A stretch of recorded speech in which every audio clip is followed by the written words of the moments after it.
வணக்கம். சாவித்திரி சமையலுக்கு உங்களை வரவேற்கிறேன். இப்போ அருமையான சுவையில் மொறுமொறுப்பாகவும் சாஃப்டாகவும் பாசிப்பருப்பு உளுந்து சேர்த்து வடை எப்படி செய்யலாங்கிறத பார்க்கலாங்க. இது எல்லா விதமான சாதத்துக்கும் சைடிஷாகவும் வச்சு சாப்பிடலாம்.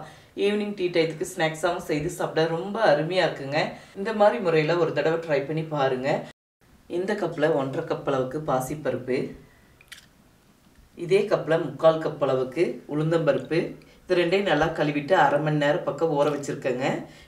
இதில் பாதி அளவு பாசிப்பருப்பை நல்லா தண்ணி வடிச்சிட்டு எடுத்து வச்சுக்கலாங்க. பாதி தான் அரைக்க போகிறோம்.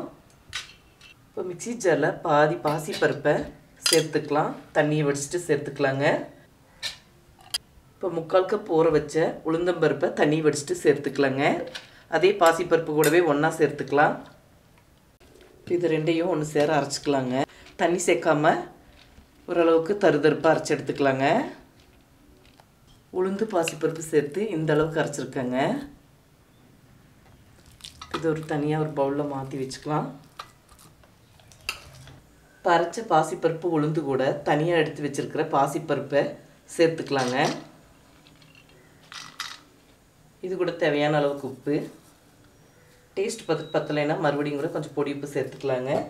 சிறிதளவு பெருங்காயத்தூள், இது கூடவே ஒரு பெரிய வெங்காயம் பொடியாக நறுக்கி வச்சுருக்கேங்க. இதை சேர்த்துக்கலாம்.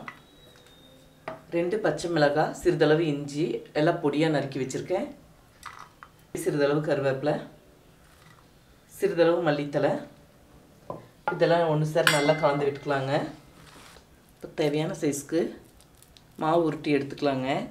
இந்த மாதிரி நல்லா பரவலாக தட்டி சின்னதாக ஓட்டை போட்டுக்கலாம். இதை அப்படியே எண்ணெயில் போட்டுக்கலாம். நான் கையில் செய்து காட்டுறேங்க. உங்களுக்கு கையில் செய்ய முடியலைன்னா நீங்கள் ஒரு வாழை இலை இல்லாட்டி ஒரு பாலித்தீன் பேப்பரில் கொஞ்சமாக எண்ணெய் தடவி இந்த மாதிரி ரவுண்ட் ஷேப்பில் தட்டி எண்ணெயில் போட்டு எடுத்துக்கலாங்க.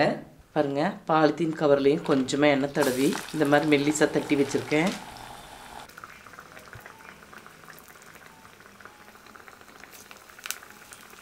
போட்ட உடனே திருப்பி விடக்கூடாதுங்க. ஒரு 2 நிமிஷம் வேக வச்ச பிறகு தான் திருப்பி விடணும். இப்போ திருப்பி போட்டுக்கலாம். நல்லா எண்ணெய் காய்ச்ச பிறகு கொஞ்சமாக தீயை குறைச்சி வச்சுக்கணுங்க. நல்லா செவந்து வரணும் வடை.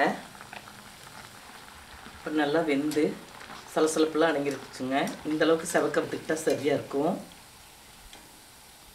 வடை நல்லா மேலே மொறுமொறுப்பாகவும் உள்ளே கொஞ்சம் சாஃப்டாகவும் நல்லா இருக்குங்க இந்த வடை. இப்போ அருமையான சுவையில் பாசிப்பருப்பு உளுந்து சேர்த்து வடை செய்துட்டேங்க. இது மேலே மொறுமொறுப்பாகவும் உள்ள சாஃப்டாகவும் இந்த வடை ரொம்ப அட்டகாசமாக டேஸ்ட்டாக இருக்குங்க. இந்த மாதிரி முறையில் ஒரு தடவை ட்ரை பண்ணி பாருங்கள். இந்த வீடியோ பிடிச்சிருந்தா லைக் பண்ணுங்கள், ஷேர் பண்ணுங்கள், சப்ஸ்கிரைப் பண்ணுங்கள், கமெண்ட்ஸ் பண்ணுங்கள்.